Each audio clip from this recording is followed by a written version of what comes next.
L'Union européenne ouvre ses bras et ses frontières à certains leaders politiques camerounais pour des meetings.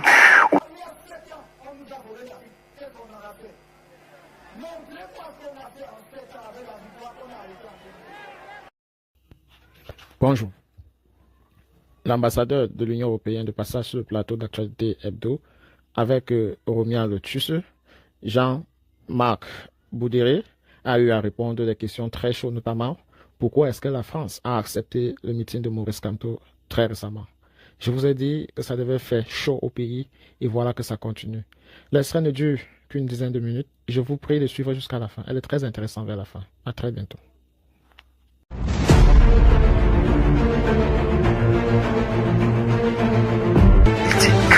L'Union européenne ouvre ses bras et ses frontières à certains leaders politiques camerounais pour des meetings ou même des séjours tout à fait tranquilles, pendant que la sécurité des membres du gouvernement et parfois celle du chef de l'État en personne est relâchée au point de laisser se perpétrer sur le sol européen des attaques et scènes de violence qui ne se sont jamais produites au Cameroun lors des séjours des officiels européens ici.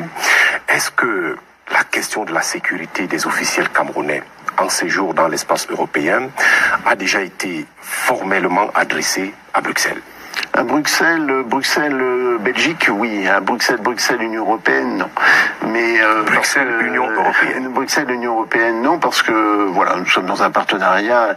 Vous évoquez le cas du chef de l'État. Je pense qu'il n'a jamais eu d'attaque contre lui sur un sol d'un pays de l'Union européenne. Je ne parle pas de la Suisse, mais je parle bien de l'Union européenne.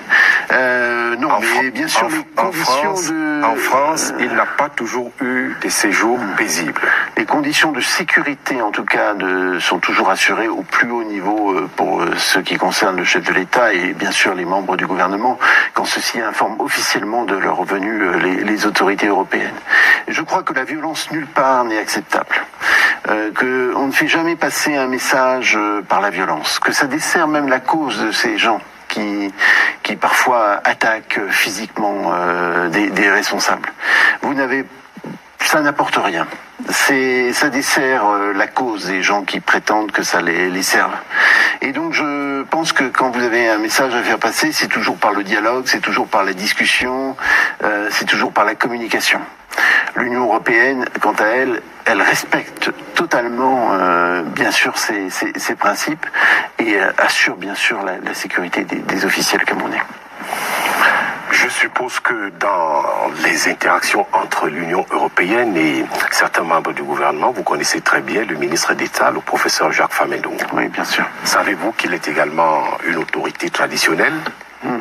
Oui, Et en préparation au Cameroun, l'Union européenne est-elle à la fois neutre, impartiale et sereine dans ce contexte?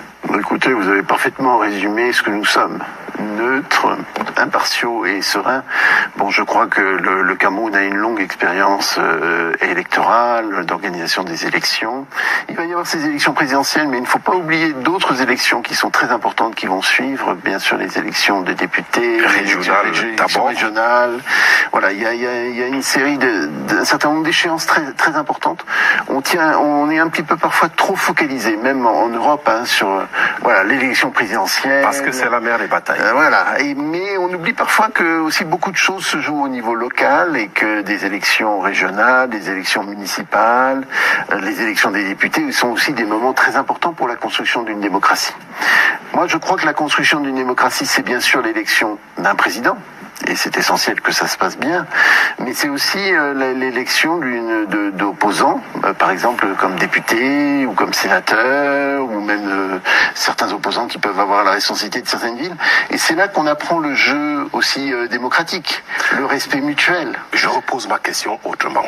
Est-ce que dans vos milieux diplomatiques, vous parlez de l'élection présidentielle en termes de crainte, d'incertitude, d'un sujet qui vous amène à vous dire on ne sait pas vers où nous allons? On n'est pas dans une espace, je pense, de crainte particulière. On est dans le suivi, dans l'étude, et on rapporte bien sûr à nos autorités, parce que c'est très important de savoir ce qui se passe dans le pays partenaire, d'expliquer, de comprendre. Et voilà, je pense que le métier de diplomate, fondamentalement, c'est celui de comprendre ce qui se passe. Vous ne leur dites pas il faut limiter un peu les mouvements de nos citoyens du côté du Cameroun ces derniers temps? Non, nous, on ne dit absolument rien de ce genre. On respecte totalement, je l'ai dit souvent à plusieurs reprises, la souveraineté camerounaise. La démocratie, vous le disiez un petit peu tout à l'heure, mais la démocratie, c'est à la fois le respect de la souveraineté populaire d'un peuple, de choisir son dirigeant, son premier dirigeant, et puis de choisir ses dirigeants. Et puis la démocratie, c'est le respect des libertés et des droits. Donc c'est aussi cette balance.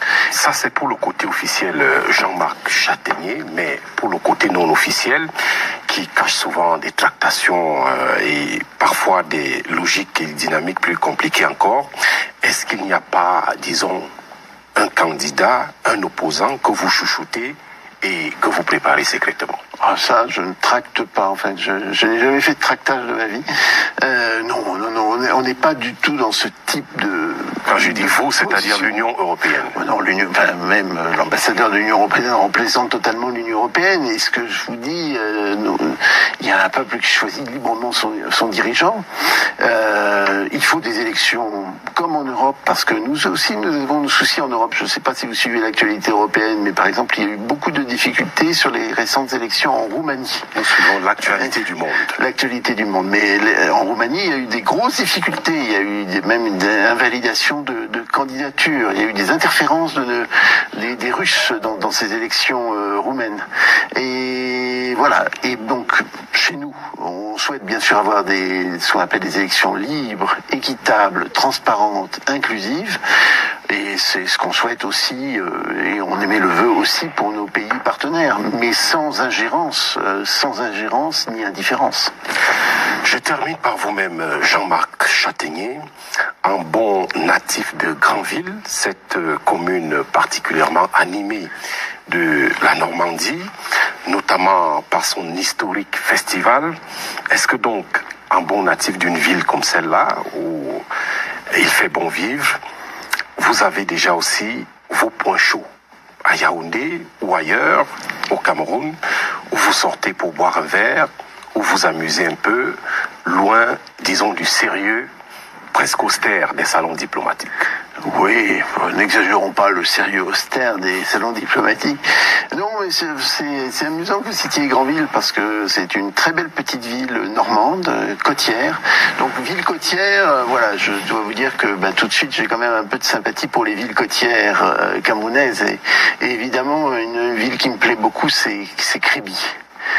Donc où je retrouve voilà, la côte, les pêcheurs, la mer. C'est quelque chose pour le normand un peu maritime que je suis que j'aime bien et que je respire. Mais j'ai aussi des origines bretonnes, et j'ai aussi des origines auvergnates, des montagnes.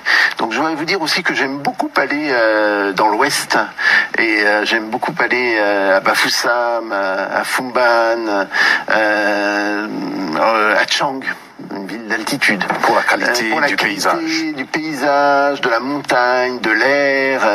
Et voilà, ça me rappelle aussi un peu le massif central de mes ancêtres. Donc j'ai un peu cette alliance, mais aussi que beaucoup de Camerounais ont, je crois, entre la côte, la montagne, ou un petit peu l'altitude.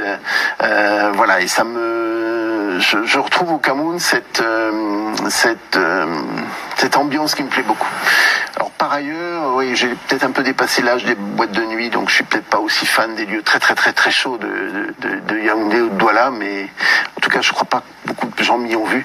Mais bon, voilà, aller boire un verre de temps en temps, ça me plaît. Bien Vous sûr. ne cracherez pas sur l'offre?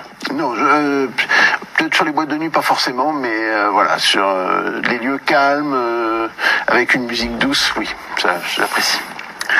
La presse, et c'est ma dernière question, soutient que certains diplomates ont été reçus ces derniers jours par le chef de l'État Paul Biya a envoyé son village. Votre nom fait partie des illustres hautes cités.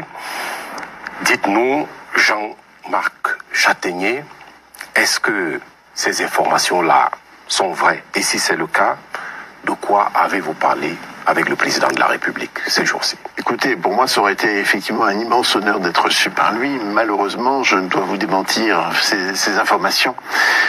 Pas plus que mon collègue français Thierry Marchand, nous n'avons été reçus par le président et nous avons discuté des sujets qui ont été évoqués par des échos de presse un peu mystérieux qui sont parus sur ces rencontres bizarres. En tout cas, nous n'avons pas été reçus par le président de la République. Vous ne demandez qu'à être reçu. Écoutez, bien sûr, un diplomate est toujours ouvert à toute discussion et nous sommes toujours prêts à être reçus.